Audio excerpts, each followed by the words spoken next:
हाय, hello, नमस्ते. मी उज्ज्वला पवार या YouTube चॅनलवर तुमचं अगदी मनापासून स्वागत आहे. तर आज आपण शिमला मिरचीची भाजी करणार आहोत. तर इथे मी शिमला मिरची घेतली आहे. एकदम लहान अशी शिमला मिरची घेतली आहे. तर याला देठाकडचा ह्याचा भाग आपल्याला कट करून घ्यायचा आहे. आणि यामध्ये बिया असतील तर त्या बिया देखील आपल्याला काढून घ्यायच्या आहेत. आता या शिमला मिरचीमध्ये बिया नाही आहेत.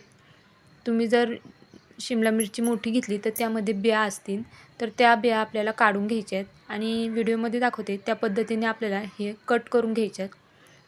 तर ही भाजी अगदी झटपट होते. तुम्ही टिफिनसाठी सुद्धा ही भाजी पटकन करून देऊ शकता किंवा संध्याकाळच्या जेवणामध्ये सुद्धा ही भाजी तुम्ही पटकन करू शकता.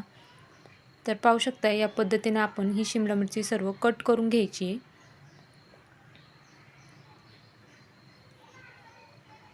आणि यामधल्या सर्व बिया आपल्याला काढून घ्यायच्या आहेत.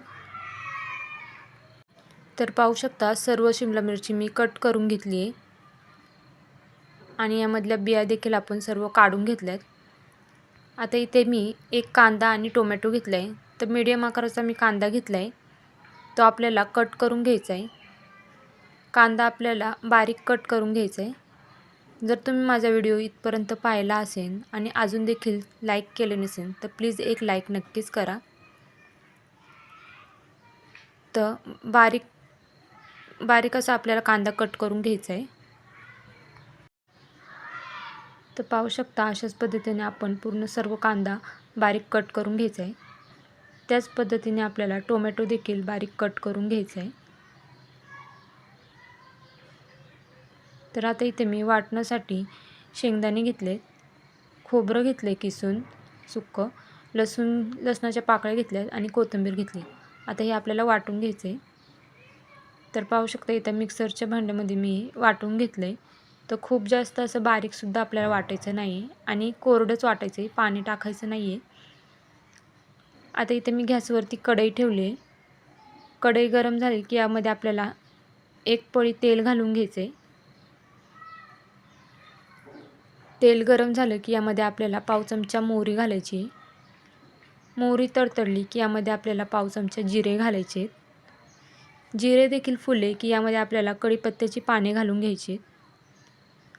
आता यामध्ये आपल्याला बारीक कट केलेला कांदा घालायचा आहे. आता कांदा आपल्याला 1 मिनिटभर परतून घ्यायचा आहे.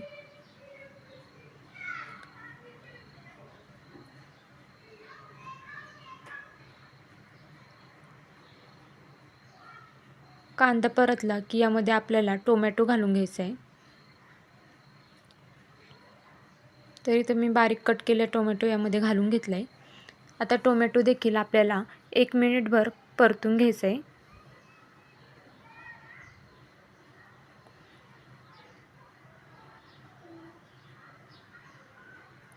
टोमॅटो परतला की यामध्ये आपण जी शिमला मिरची कट करून घेतली ती देखील आपल्याला तेलामध्ये 5 मिनटं परतून घ्यायची. शिमला मिरची तेलामध्ये परतून घेतली की तिची टेस्ट ही वेगळी लागते. तुम्ही अशीच शिमला मिरची टाकून बघा आणि तेलामध्ये परतून बघा त्याची टेस्ट वेगळी लागते. आता मिरची देखील आपली 5 मिनटं परतून झाली आहे. आता ह्या साईडला करून ह्या तेलामध्ये आपल्याला मसाले घालायचे. तर इथे मी कांदा मसाला घेतला आहे, गरम मसाला घेतला आहे, बेडगी मिरची पावडर घेतली आहे आणि हळद घेतली आहे.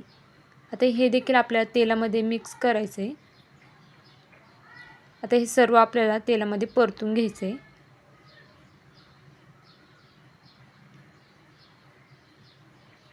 एक 2 ते 3 मिनटं आपल्याला हे परतून घ्यायचं आहे. आता यामध्ये आपण जो मसाला बारीक करून घेतला होता तो घालून घ्यायचा आहे. तो देखील आपल्याला 2 मिनिटभर परतून घ्यायचं आहे हे सर्व.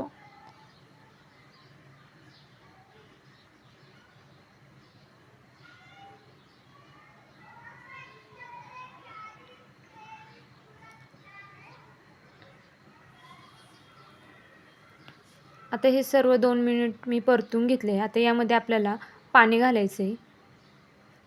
तर पाणी तुम्हाला भाजी कितपत पातळ घट्ट हवी त्यानुसार तुम्ही पाणी घाला.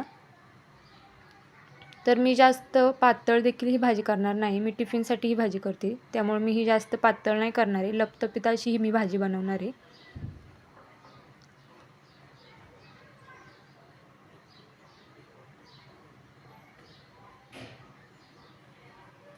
तर इथे मी पाणी घालून घेतलं आहे. मला जितकं पाणी भाजी लागणार आहे त्यानुसार मी पाणी घातलं आहे. आता यामध्ये आपण चवीनुसार मीठ घालायचं आहे आणि यावरती झाकण ठेवून आपण 5 मिनटं शिजून द्यायची आहे आणि अधूनमधून हलवत जायची ही भाजी, नाही तर खाली लागू शकते. 5 मिनटं झालेत. आता आपण भाजी चेक करूया. तर पाहू शकता आपल्या भाजीला तरी खूप छान आली आहे. आता हे सर्व छान मिक्स करून घेऊया आणि आपण चेक करूया शिमला मिरची शिजली आहे का. तर इथे शिमला मिरची थोडी कच्ची वाटते. आपण यावरती पुन्हा 5 मिनटं झाकण ठेवून शिजवून घेऊया.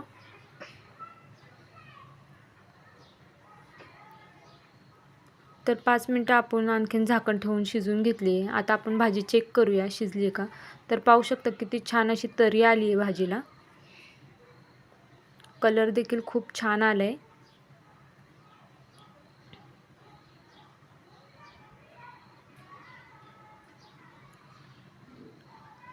तर आपली शिमला मिरची छान अशी शिजली आहे. खूप जास्त शिजलेली नाही आवडत मला, म्हणून मी जास्त नाही शिजवली. तुम्हाला जर जास्त शिजलेली आवडत असेल तर तुम्ही आणखीन 5 मिनटं ठेवले तरीसुद्धा चालणार आहे. तर आता यावरती आपण कोथिंबीर घालून घ्यायची आहे. कोथिंबीर घातल्यानंतर ह्याला पुन्हा एकदा मिक्स करून घ्यायचं आहे आणि गॅस बंद करायचा आहे. तर कशी वाटली तुम्हाला माझी आजची शिमला मिरचीची भाजीची रेसिपी हे मला कमेंट करून नक्कीच सांगा. आणि तुम्ही माझे व्हिडिओ कुठून पाहताय हे देखील मला कमेंट करून सांगायला विसरू नका. तर भेटूया उद्या एक अशाच नवीन रेसिपीसोबत. तोपर्यंत सर्वांनी काळजी घ्या. बाय.